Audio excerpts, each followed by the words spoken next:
ಮಾವಿನ ಹಣ್ಣಿನ ಹೆಸರು ಕೇಳಿದಾಕ್ಷಣ ಬಾಯಲ್ಲಿ ನೀರೂರುತ್ತದೆ. ಮಾರುಕಟ್ಟೆಯಲ್ಲಿ ಮಾವು ಮಾರಾಟ ಆರಂಭವಾಗಿದ್ದು, ಮಾವು ಪ್ರಿಯರು ಈ ಸೀಸನ್ಗಾಗಿ ಕಾತರದಿಂದ ಕಾಯ್ತಾ ಇರ್ತಾರೆ. ಯಾಕಂದ್ರೆ ಮಾವು ಕೇವಲ ರುಚಿಗಷ್ಟೇ ಅಲ್ಲ, ಆರೋಗ್ಯಕ್ಕೂ ಸಾಕಷ್ಟು ಪ್ರಯೋಜನಕಾರಿಯಾಗಿದೆ. ಬೇಸಿಗೆ ಸಮಯದಲ್ಲಿ ಯಥೇಚ್ಛವಾಗಿ ಸಿಗುವಂತಹ ಮಾವಿನ ಹಣ್ಣು ಹಲವಾರು ರೀತಿಯ ಆರೋಗ್ಯ ಗುಣಗಳನ್ನ ಹೊಂದಿದೆ. ಹೀಗಾಗಿ ಇದನ್ನ ಹಣ್ಣುಗಳ ರಾಜನೆಂದು ಕರೆಯಲಾಗುತ್ತದೆ. ಹಣ್ಣಿನ ರುಚಿಯು ಅದ್ಭುತವಾಗಿರಲಿದ್ದು, ಒಂದೊಂದು ಜಾತಿಯ ಮಾವಿನ ಹಣ್ಣು ಬೇರೆ ಬೇರೆ ರೀತಿಯ ರುಚಿಯನ್ನ ಹೊಂದಿರುತ್ತದೆ. ಈ ಹಣ್ಣು ಹಳದಿ, ಕೆಂಪು, ಕಿತ್ತಳೆ ಹಾಗೂ ಹಸಿರು ಬಣ್ಣದಲ್ಲಿ ಲಭ್ಯವಿದೆ. ಮಾವಿನ ಹಣ್ಣು ಹಲವು ಪೋಷಕಾಂಶಗಳನ್ನ ಕೂಡ ಹೊಂದಿದ್ದು, ಮುಖ್ಯವಾಗಿ ಅನೇಕ ವಿಟಮಿನ್ಗಳನ್ನ ಇದರಲ್ಲಿ ಪಡೆಯಬಹುದು. ಈ ಹಣ್ಣಿನಲ್ಲಿ ವಿಟಮಿನ್ಗಳಾದ ವಿಟಮಿನ್ ಇ, ಸಿ, ಕೆ ಹಾಗೂ ವಿಟಮಿನ್ ಎ ಅಂಶ ಯಥೇಚ್ಛವಾಗಿ ಕಂಡುಬರುತ್ತದೆ. ಅಷ್ಟೇ ಅಲ್ಲದೆ ಈ ಹಣ್ಣಿನಲ್ಲಿ ಪೌಷ್ಟಿಕ ತತ್ವಗಳು ಒಳಗೊಂಡಿರುವ ಹಲವಾರು ಬಗೆಯ ಖನಿಜಾಂಶಗಳು ಕೂಡ ಇದೆ.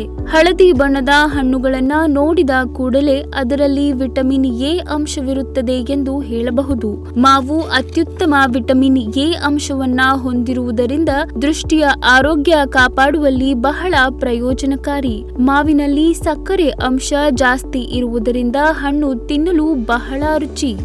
ಒಂದು ಮಾವಿನ ಹಣ್ಣಿನಲ್ಲಿ 17 ಗ್ರಾಂನಷ್ಟು ಗ್ಲೂಕೋಸ್ ಅಂಶವಿರುತ್ತದೆ. ಆದ್ದರಿಂದ ಮಧುಮೇಹಿಗಳಿಗೆ ಹಾಗೂ ತೂಕ ಕಡಿಮೆ ಮಾಡಲಿರುವ ಮತ್ತು ಪಥ್ಯ ಇರುವವರಿಗೆ ಈ ಹಣ್ಣು ನಿಷಿದ್ಧ ಎನ್ನಬಹುದು. ಪೊಟ್ಯಾಷಿಯಂ, ಕ್ಯಾಲ್ಸಿಯಂ, ಮೆಗ್ನೀಷಿಯಂ ಹಾಗೂ ಫಾಸ್ಫರಸ್ ಅಂಶಗಳು ಕೂಡ ಈ ಹಣ್ಣಿನಲ್ಲಿ ಅಧಿಕ ಪ್ರಮಾಣದಲ್ಲಿ ಸಿಗುತ್ತದೆ. ಇದರಲ್ಲಿ ವಿಟಮಿನ್ ಸಿ ಅಂಶವಿರುವುದರಿಂದ ರೋಗ ನಿರೋಧಕ ಶಕ್ತಿ ಹೆಚ್ಚಿಸುತ್ತದೆ ಹಾಗೂ ವಿಟಮಿನ್ ಕೆ ಮತ್ತು ವಿಟಮಿನ್ ಈ ಅಂಶಗಳು ಚರ್ಮದ ಕಾಂತಿಯನ್ನು ಸಹ ಹೆಚ್ಚಿಸುತ್ತವೆ.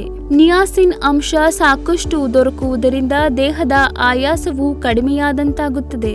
ಮಾವಿನ ಹಣ್ಣಾಗುವ ಸಮಯಕ್ಕಿಂತಲೂ ಹಣ್ಣಾದ ಬಳಿಕ ವಿಟಮಿನ್ ಸಿ ಅಂಶ ಹೆಚ್ಚಾಗಿರುತ್ತದೆ. ಮಾವಿನ ಹಣ್ಣಿನಲ್ಲಿ ವಿಟಮಿನ್ ಎ, ಕ್ಯಾರೋಟಿನಾಯ್ಡ್ಗಳಾದ ಆಲ್ಫಾ ಕ್ಯಾರೋಟಿನ್ ಮತ್ತು ಬೀಟಾ ಕ್ಯಾರೋಟಿನ್ ಇರುತ್ತದೆ. ಮಾವಿನ ಹಣ್ಣಿನಲ್ಲಿ ವಿಟಮಿನ್ ಇ ಮತ್ತು ಕೆ ಅಂಶವು ಕಡಿಮೆ ಅಥವಾ ಮಧ್ಯಮವಾಗಿರುತ್ತದೆ. ಆದರೆ ಈ ಹಣ್ಣಿನಲ್ಲಿ ವಿಟಮಿನ್ ಡಿ ಇರುವುದಿಲ್ಲ.